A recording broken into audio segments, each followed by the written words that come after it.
Welcome back, listeners, to Dungeons and Pop, as we conclude our Shanty Hunters one-shot ran by Wesley of Thornvale. When last we left the party, they had dealt with a eerie calm by sacrificing a sailor to the sea, and were now stuck in the middle of a strange, clouded thunderstorm as the party stayed under the ship and were trying to figure out what was going on.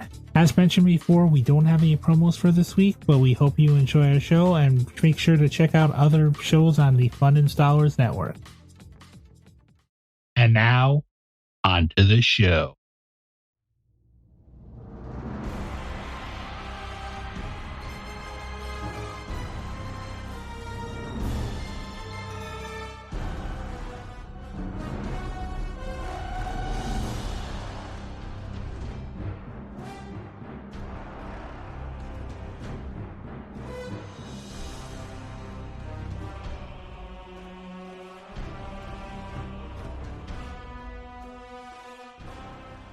So here's what Earl's gonna do.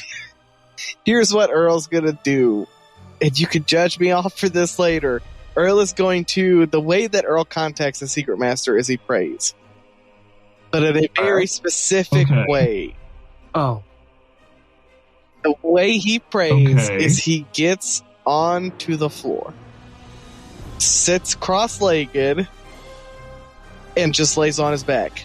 But cross-legged, and he sits on it. He sits on his back, or he lays on his back, but cross-legged, and he just starts chanting. I don't think we ever decided a name for the Secret Master, but he starts chanting the Secret Master's name and going, "Please give me the direction I need. Oh, great Master for one, tell me what we must do." Okay. Since we didn't name this Secret Master, let's see. Okay, we're on the ocean. Who shall it be? Okay, I'm stealing this directly out of Greek myth, but if anyone doesn't know this story, look him up. He is awesome. I'm going to say that your Secret Master is the Titan of the Ocean, Typhon. Fuck okay? yes. Oh, God. Fuck yes. Yeah, he's basically like, in Greek myth, he is a god of volcanic eruption and storms and yeah, like pretty much everything destruction related on the ocean. He is top dog. Yes. So you're praying. Roll me an occult to see how well this is being heard. I got a 4 plus a 1. That's a 5. 5. All right, let me roll mine and let's see.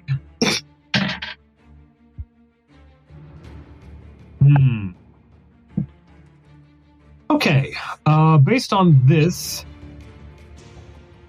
I'd like to think. Okay, here's how I'm going to roll it.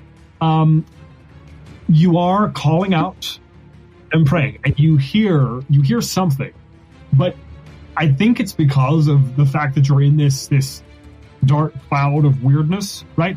Think of this as like supernatural interference on the line. Okay. Okay. So you're not hearing in full sentences, but what you're hearing just kind of in your head is this deep, kind of like, huge voice. Like, imagine a giant among giants voice that says, and you're basically saying, what direction do we go? Or what are you asking specifically? Direction or like weakness? Or what? How do we survive? How do you survive? Yeah. You hear the what you actually hear is like, imagine this in huge reverberations in your head. You hear the light of the forge will save you all, and outside of this, you're praying, so you're hearing this in your head. The other two outside of this, You said you've been making Molotovs, right? And then I think at the sound of the noise, Amos is rushing out with 2 Molotovs in hand. Wow, that was perfectly timed. Wow. I didn't mean to do that. That was so perfectly timed. That was so perfect. It's like, all right, Yep. Amos is going freaking Leroy Jenkins on us.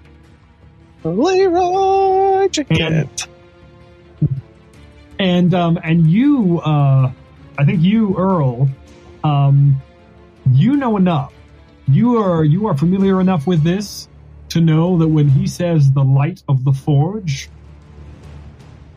he means fire, and he means the oh hell yeah! So I think as the prayer ends, Earl is going to spring up like a lot younger man than he is, and he's gonna look at Amos and he's gonna go, "How many of them you got?" He calls. I think he's calling back. There's 5 back. 5 back there. Oh, and I also will say he also has one other thing. Because he has a sack of potatoes tied on a rope, like a little backpack. Yes. Shit, yes. A filled sack of potatoes. Because he remembers. Because I think he's remembering in the previous combat how well his guns work, and so he would rather have a. In the word, he's gone to God, and he's gotten himself a bludgeoning weapon as a cleric would best be prepared for. So Amos ran out. It's me and Binks in the room, right? Mm-hmm. Okay. Yeah. What is in the room with us? Well, if this is like the mess hall where everyone was before for the fight, then you're going to see, maybe 2 or 3 long tables. There's going to be the galley sort of behind a counter, and the galley would have, maybe not like a full kitchen complement, but a fair amount of knives and maybe some different ingredients for things. Are you looking for something? What kind of chairs are we working with? I need to make torches. That's why I'm asking. Oh, Binks is already working on a torch. They're wooden. They're wooden, all right. Every single chair in here is wood. Okay, Binks is already breaking a leg. Yeah, I see Binks doing that, and I just want to snap all 4 legs off of a chair, and with Binks' assistance, I'd like us to make these into torches, and then we should try and catch up to Amos. Oh, Binks. Okay, well, you might want to hurry it up because that one guy who made the scream. At this point, there have been about 2 or 3 or 4 others that have made that I will roll athletics. I want to just drop kick the fucking chair into oblivion so I get the chair legs quicker. Binks made sure to come. Binks made sure to come with at least 2 jugs of alcohol with him as well. Oh, perfect. He has a plan for what he's going to be doing with the torch. Earl is ripping his undershirt off because I feel like he has an undershirt on underneath his nice shirt. He's ripping the shirt and he's trying to rip the shirt off so that he can create a wick for these torches that we're trying to make. So I think we should. I think me and Binks need to hurry up with these torches and get to Amos before he burns the ship down. Damn it! Wait, what did I miss? Not be so terribly pointed. Amos, you're gonna kill us all. Might actually make it, but then you burned your ride. And you're like, oh no, now we're stuck over here. Now we gotta do something else. Okay. Just need to plug this in so my computer doesn't die on me. Oh, yes.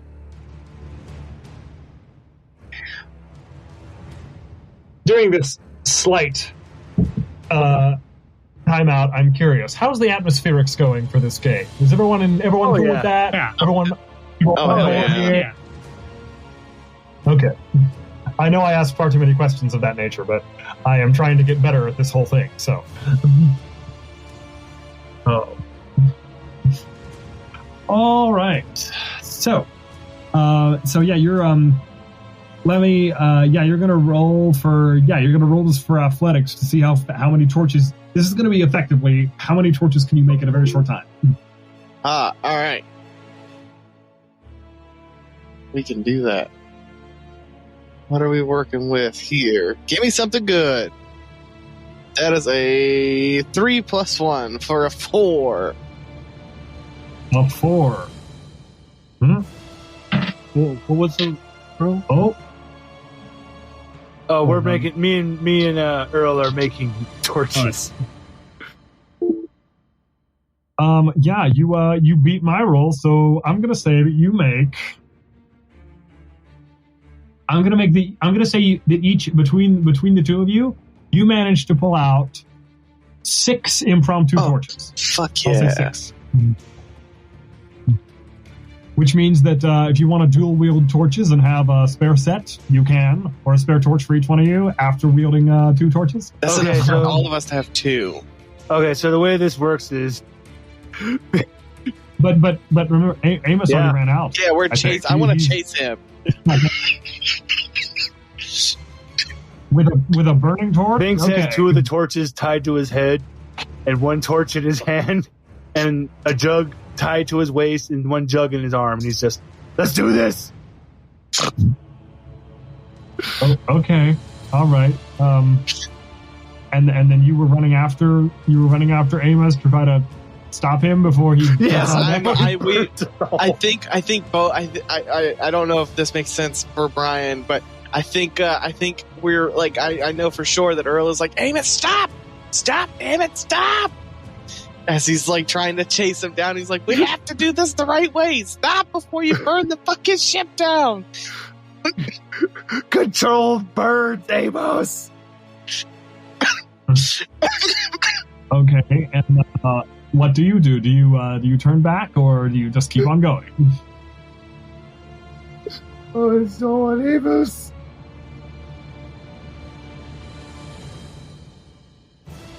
Okay, I think Amos is he's gonna slow, but he's gonna keep moving because he doesn't want to take me.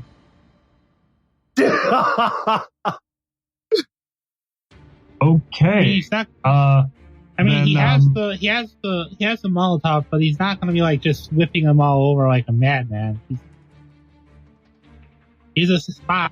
You are good to go. Yeah.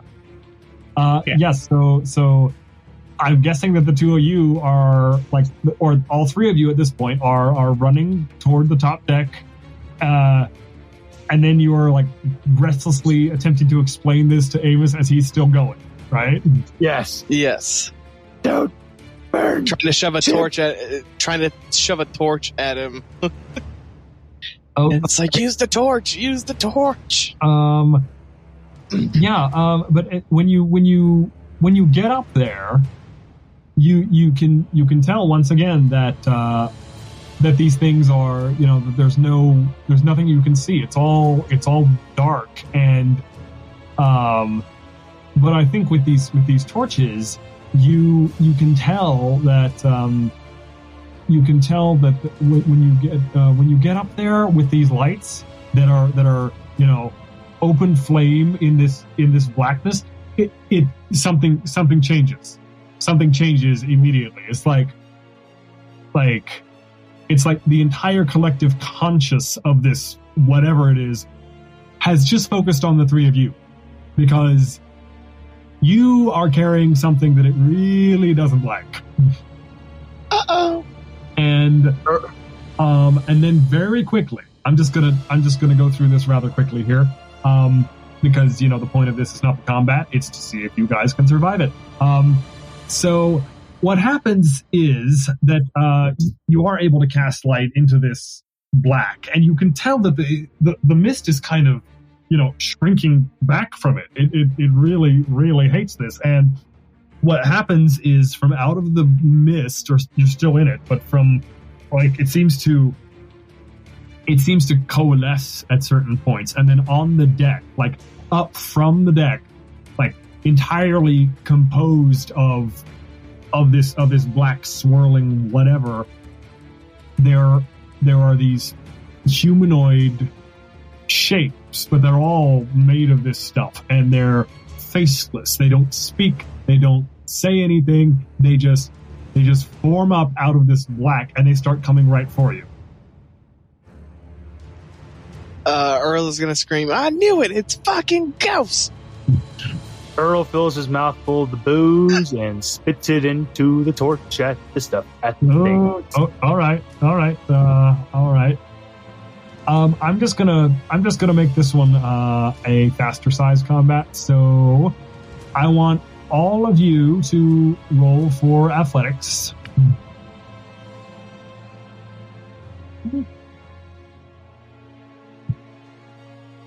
Oh, that's a 7. Earl got a fine. Bink's got a 4. I got a 1. Oh no! Oh no! Well, at least Bink's got a 4. 7, 4, and 1. Yep. Did I have that right? Yep. Mm-hmm. Okay. So I'm gonna roll for them and see what happens. Yay! I wish that would have been seamanship. I at least had wanted that. I have a 1 in athletics.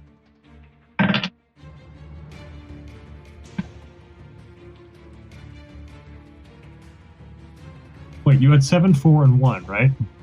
Mm-hmm. Yep. Okay. I rolled the equivalents for my You see that it coalesces into these 4 kind of hulking forms, and I'm just going to take all of your rolls and put them together because you all are fighting these instead of individual characters in this case. So, with your combined rolls, you have beaten my crew. So, yes. So basically, what happens is, see, there's one other drawback to these phantoms is that in order to actually attack, they must become solid enough to interact. In which case, they can be attacked.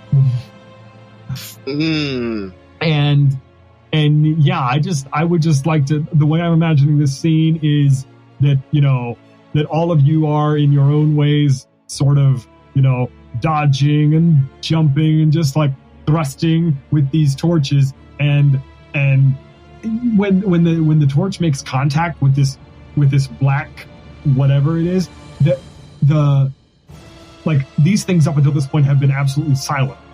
The moment they lay into contact with the fire, they let out this unearthly shrieking as if they are like being flayed alive. Okay, this is yeah, they're hating this. But is and as you're doing this, you're waving it at the cloud itself, and but as you see when you're you're jumping, you're dodging, you're moving, and ultimately, unless you guys want to play this character specifically, I'm just going to say that you defeat these 4 guys. Love it. Yes. And you can tell that as you're fighting them, every hit you lay on them, they're shrieking, and then the cloud seems to lift a little bit for every attack you've got on them, and then when all 4 of them are down, they sort of evaporate, and then it's like this ripple goes through the whole cloud. It's like this wind is kicked up from nowhere and just, and the cloud is just blown away. And all of a sudden, you are now back in the daylight, and you look around, and you see that some of the crew have survived, and some have not. And so, I mean, I think we've pretty much established that we don't want to have to deal with, burials at sea too often, so I'm just going to say the burials at sea happen. Okay. And after this second thing that's happened, what are each of the characters really thinking? Because they, the minute the shanty started, they knew that something like this very probably would happen, and yet they're still here. What is each one of you thinking?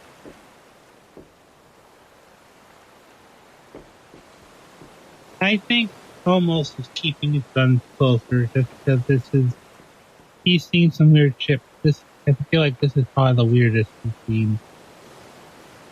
So he's on guard. He's basically approaching this like a Final Destination protagonist. Okay. What about Earl? Earl is just kind of like, he's like, this shit doesn't get any easier anytime. I think Earl is just kind of like, I think Earl wants to try to not necessarily get a hold of the his secret master, but just like, send him like, hey, like, thank you. Couldn't have done this without you. Like, that kind of shit. Is it just me, or does your character named Earl always seem to have some kind of a demonic connection somewhere? I mean, kind of does. Okay, and what about Binks? What is he up to after he's had a great time partying with fire in the past hour and a half, however long? Binks is wasted. Binks, after all the torching and everything, Binks just started drinking, and he made notes about everything, about what's happening in his books about this shanty, and he's figured that, that had to have been what was protecting the treasure. I'm going back to sleep.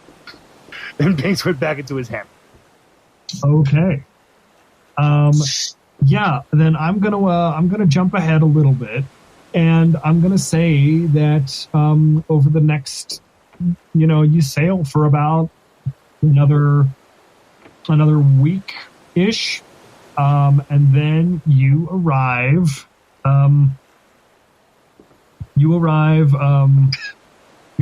just off the coast of Cape Horn, which is where you have been told the rumor of this treasure is to be found, and the crew, they're really kind of subdued at this point.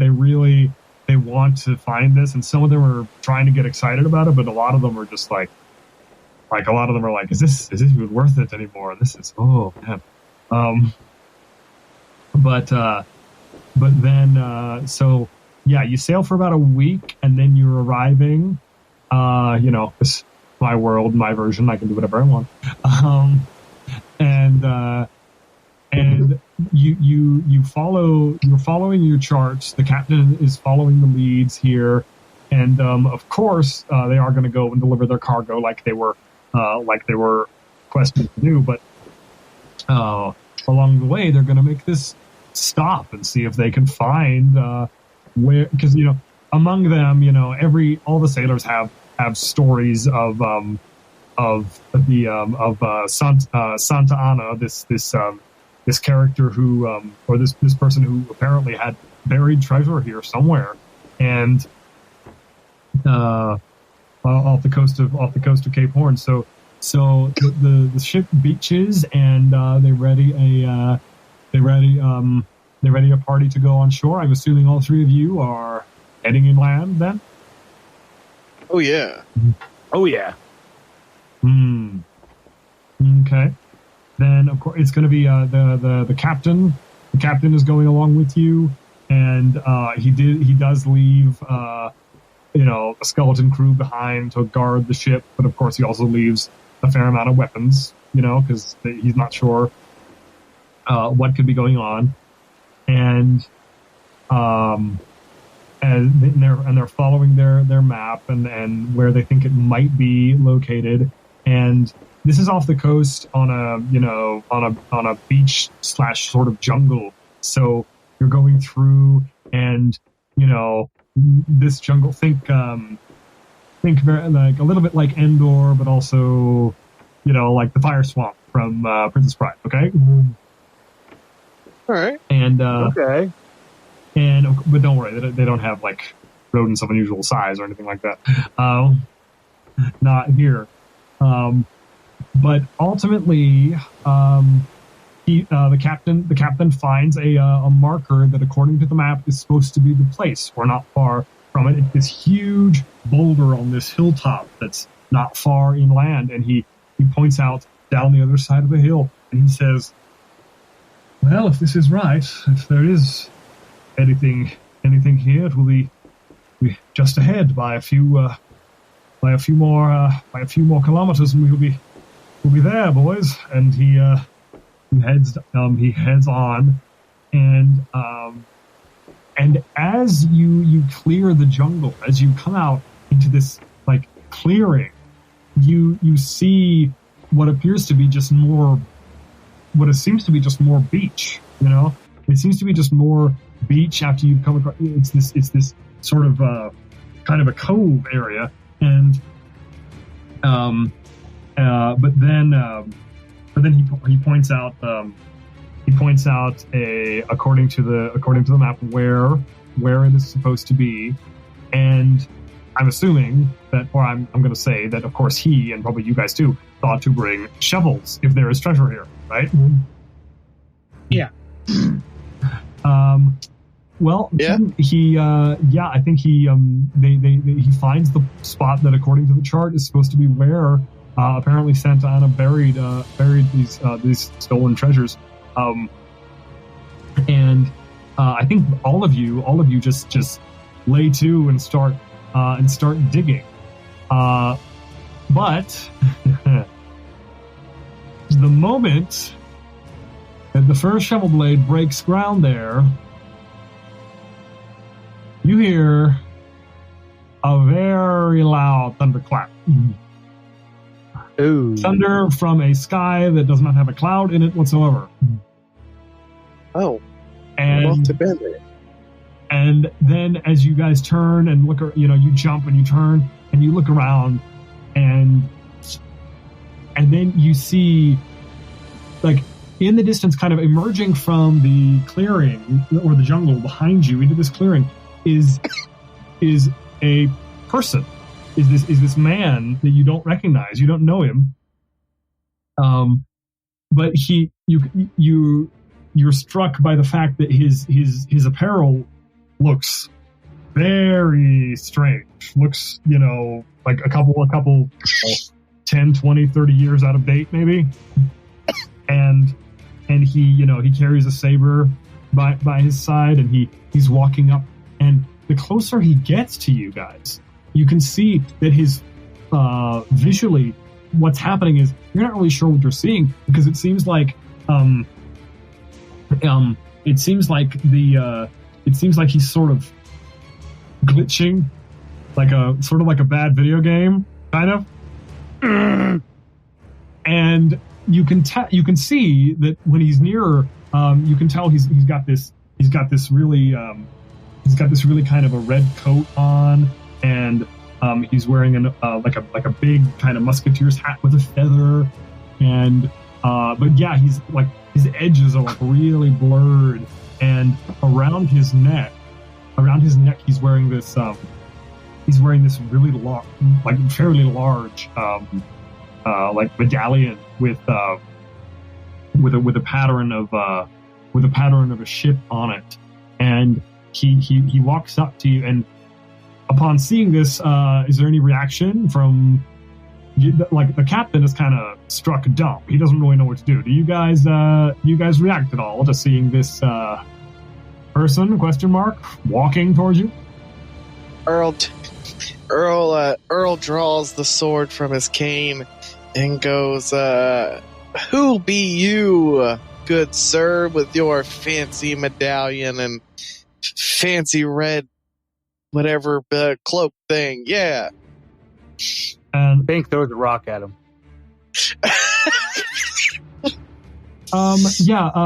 Bink, I think you throw this rock, and this guy doesn't even flinch, because he stands still, and the rock sails straight through his head. Oh, fuck. And in response to your question, Earl, he stops a little bit further away from you, and he says, "I hear that you three and your crew might be after my treasures, yes?" Well, you're damn right. Why else would we have done all the crap we had to do to get here? He kind of looks at the man, and you can see that Earl is visibly, like, the gears are visibly turning in Earl's head.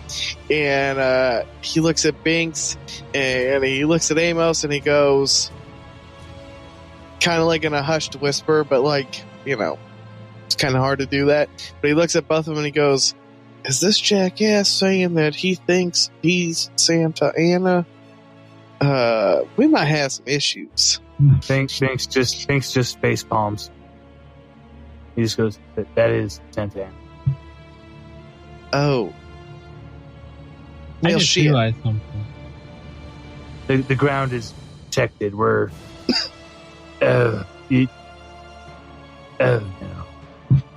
Binks is just and why? And I think he kind of just shakes his head in pity to all three of you, and he says,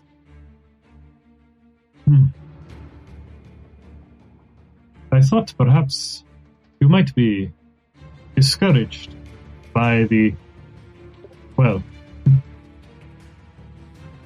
entertainment upon your journey, but it appears you are either quite brave or quite stupid." And he'll, like, he kind of sets his feet and he says, "I will forgive you this if you turn around now and sail away. If you do not, well." And then he pointedly draws the saber from his side and waits for your response. Earl looks at him and goes, "To your first question, sir, I am both brave and fucking stupid. I greatly appreciate the comment. Thank you very much." And Earl looks at him and goes, "I know I can't hit you because I just saw a rock fucking fly through you. So I don't know." Earl's just gonna kind of stand there with his sword out. He's just like, I don't know. Anybody else got an idea for the shit? I'm out. Binks, I need you to roll me something. Okay. Roll me an occult, please. I'm gonna have a plan. This is the greatest day ever. I rolled a 5 plus 3. That's an 8. That's an 8. Okay. Oh yeah. Let me roll. No one took away Amos's Molotov cocktails. For my Ghost Conqueror. Oh no. Oh shit. Whoa! Well, I mean, there is no real way around this. Even with the modifier, that is a 3. Oops. So, Binks, once again, pulls this out. Binks, you've been observing this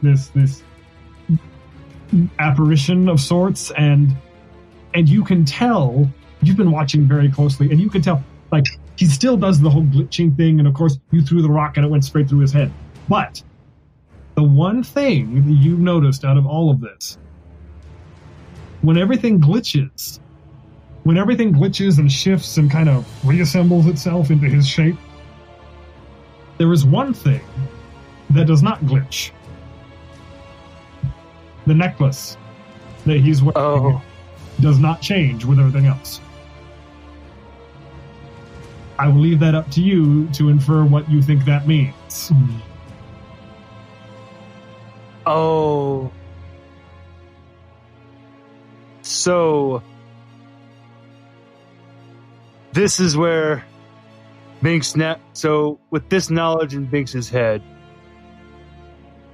the next time Santa Ana glitches, Binks wants to grab the amulet Well, he's standing a little. He's standing kind of far from you. He's not within grab distance yet. So you're going to have to like one of you is going to have to engage him, or maybe even all of you, if you want to give him a shot at getting the necklace. Can I use class as a distraction? This is actually what Binks would like to do. Binks is going to pull Earl to him and tell him, I'm going on my signal, take off towards him. All right. And easy enough. Binks dusts himself off and does a gentleman's curtsy towards Santa Ana. Okay. My dear Santa Ana, please allow me to introduce myself. And Binks is going through his very, very long title. And behind his back, he motions towards Earl to go ahead and start running. Earl raises his cane in a defiant stance and goes, charge! And just takes off. Binks just yells, grab the amulet. Okay. Okay. Well, then you're going to have to roll with athletics to see if you can get this thing off him before he takes your head or your hand or something else off. So I think hearing that almost would also charge, but he's seen a rapier, and he has one thing with a longer reach than a rapier in his hand. Oh, hell yeah. I rolled a 6 plus a 1. Okay. You rolled a 7. You rolled a 7 to get it. Okay. And then what about Amos? What sort of plan does he have going on? I think he's going to actually try to run off from the side, and he's going to try to slap the amulet. He's going to basically, it looks like he's actually running away until he kind of stops and spins and just baseballs at the necklace with the shovel. Oh, okay. Oh. I mean, yeah, breaking it to pieces would work too. He's basically trying to knock it away from the Santa Ana to Earl without Earl taking a chance of that sword being as ethereal and solid as he wants it to be. Okay, so you're wanting to just basically get the necklace off him? Yeah. Okay. And you rolled a 7, right, Earl? 8. Okay, I will roll for my character and see if he manages to catch you before you can do something. Bring it on. Ooh. You rolled an 8. Oh my. So I think you, Earl, you're charging at him, and I think he doesn't appear to move, but then he just sort of sidesteps, and then in a very fast motion, like around your back, he twirls and across your back. You now have a pretty nasty cut on your back. Earl's gonna go, damn it! And now I'm going to go back to Amos. You were trying to like run in from the side and like get this thing. Like, what are you using to hit with? The shovel. Oh, you're using Are you trying to hit him, or are you trying to like loop the necklace away from him, or like break it? Well, almost saw the rock go through him, so he's figuring that he's ethereal, so he's swinging at him because he doesn't think it's gonna hit him, but he's basically trying to aim it so as it goes through him, it'll hit the net. Yeah. All right. Well, then, this would also be, I would say seamanship, except that you're not on the sea anymore. So, athletics again. Wow, athletics is very prevalent in this adventure. Roll. That's a 2. Ooh. Mm-hmm. Wait, we are supposed to be rolling a D8, right? Or D6, right? D6. Correct. Okay. I'm rolling right. Yeah, he rolled another 8. So I think what he does is he has just slashed Earl, and then he sees you coming in, and you try to swing, and then the hand that's not holding the sword, he just reaches in, like he just reaches in like through his own body, kind of, and grabs the shaft of the shovel and pulls it out of your hand and throws it. And then I think because of this, he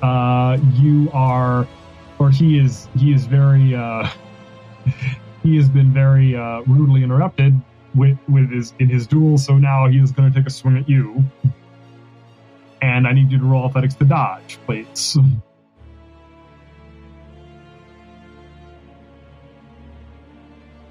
3. Okay. No!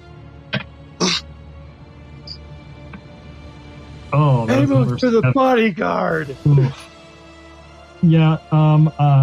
He doesn't actually he doesn't even consider you a threat much at this point. He turns to you and he kind of reverse grips his sword, and you just get belted by the pommel across the face. But you two are both down. Binks, you are you had just tried to you weren't did you do an action yet? Nope. Okay. I just walked up because I was just trying to distract them with my words while Earl had went for the sneak attack, and it's just, oh god. Okay, so these two, one of them has been cut in the back, the other one has just been clubbed by the sword hilt. What are you doing? You're still standing there. What do you do? All right. So Binks is thinking real quick. Okay, it's definitely the amulet. The amulet's the weakness. But I don't want to get hurt. But I mean, I gotta go in. So This is what. So Binks, you were right.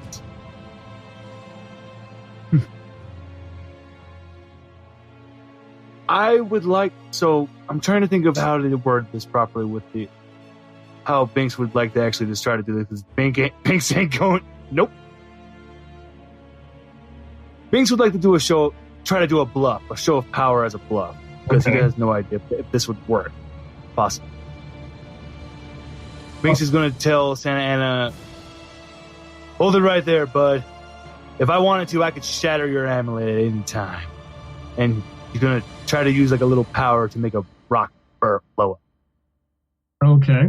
Roll for... He has no idea if that would work on the amulet or not. He's just bluffing. I mean, okay, but if you're even going to try this, roll to see how successful this is. Yes. Binks, I love you so much. I got a 6, and so +3, that's a die. Wow. Cool.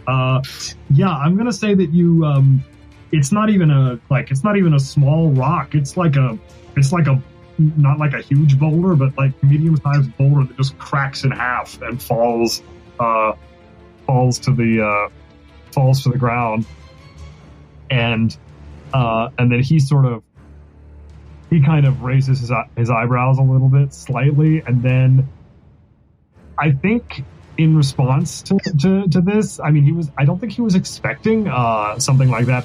So now he's shifting his focus. He's coming at you. Oh no! And Binks, you know what? Binks is not going to panic at all. He's just going to say, "Get him, boys!" Okay, let's go back around to Earl. He's got a pretty nasty cut on his back, but he's okay. He's still up. What does he do? What is he going to do? So Earl is going to stand up, and he is going to look at Santa Ana, and he's gonna go, "You bastard!" He's like, "This was my good shirt, damn it, and you ruined it." And Earl is going to, with cane sword raised, he's going to attempt to slash again at the amulet. Okay, then roll for it and see what happens. Oh, I don't even want to look. Oh, that's a 5 plus a 1. 6. Okay. Yeah. Oh. I don't know if that's good or not. I'm scared. 4 total.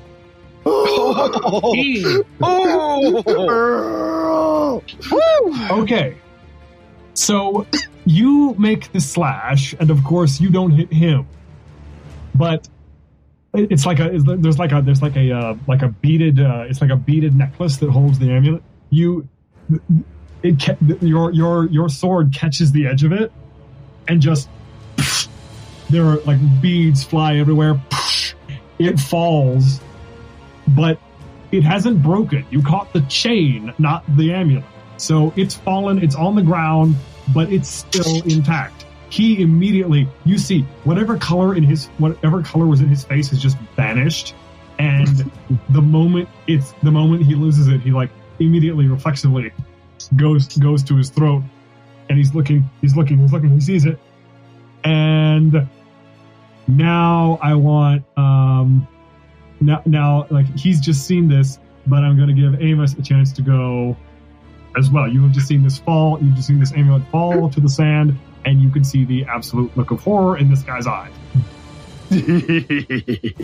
I think Amos is gonna whip around the shovel and just. I think he's gonna hit it the hardest way he can, and I apologize again for the meme because he's gonna shovel jump onto that. Full weight onto the. That way he can put the full weight onto the amulet of his body, focused through the point of the shovel. Okay, I'm not even going to have you roll for this. I think this is like, imagine like a slow motion sort of scene where he's like making the slow baseball slide dive toward the amulet, and then you just lay the like in slow mo. You pin it under the shovel blade, and you raise your foot, and he's like, no. I slow motion. I'm like, and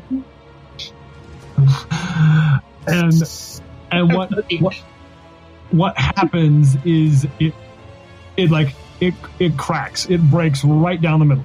You have broken this, and similarly to what happened when you guys tried to dig, there's this other like huge thunderclap, but it's not in response to that. It's you turn and you see him. He's like when you saw him, he was glitching, but he looked like a youngish guy.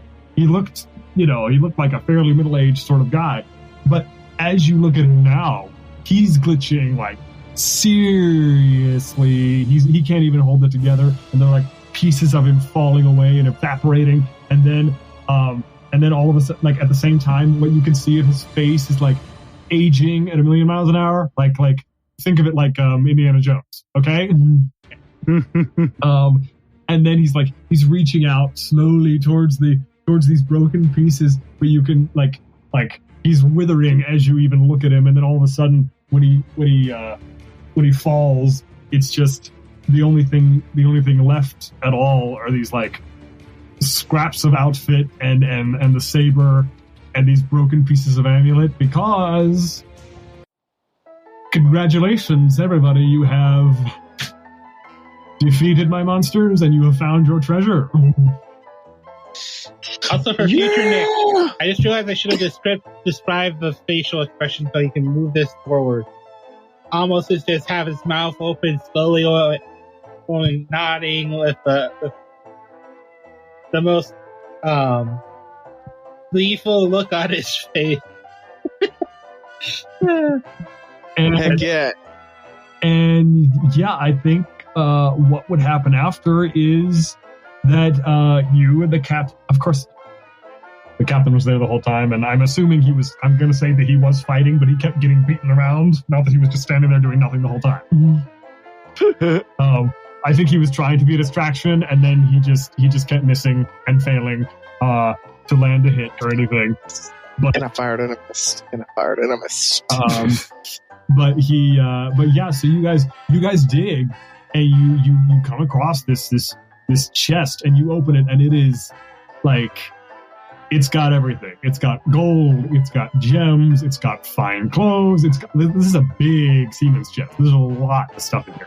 So ultimately, I'm going to say that you three and the captain, you managed to bring this haul back to the ship, and all the sailors were like, some of them were like, hey, it can't be a real, because some of them are still so stubborn, they think that there's no treasure there, there's no treasure there at all. And then you come here bringing this huge haul in, and they're whooping and cheering and clapping, and then the captain takes the treasure straight to his cabin and locks it down tight, because they still have their cargo stop to make before going home. But he's like, I'm not gonna be carrying this around in town.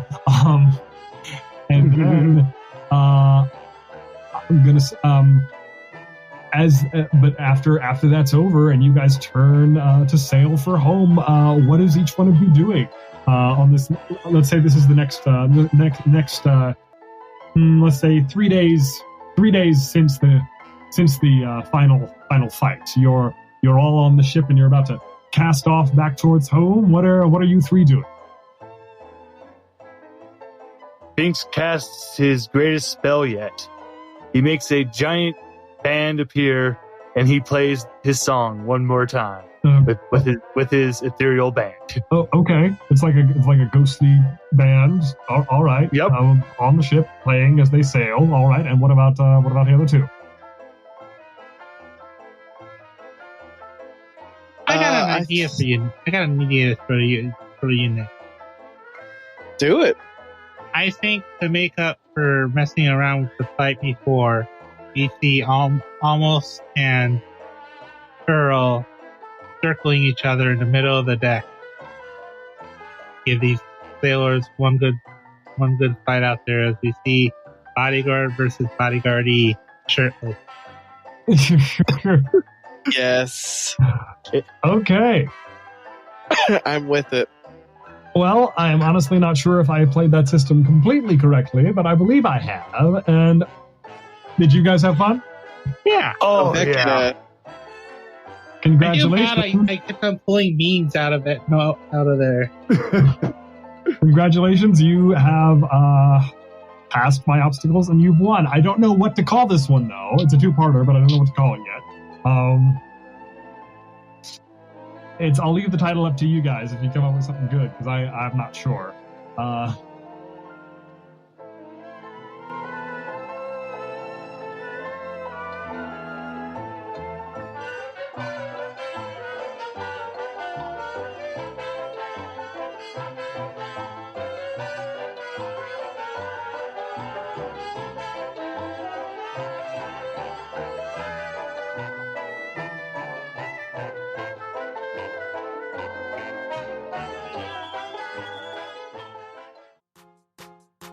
You can find Dungeons and Pop at Dungeons Pop on Twitter and on your podcast app of choice. You can also join us on our Discord social club and maybe even join for a game and get your chance to be on a podcast if only once. Thank you for listening, and if you enjoyed our show, please leave a review.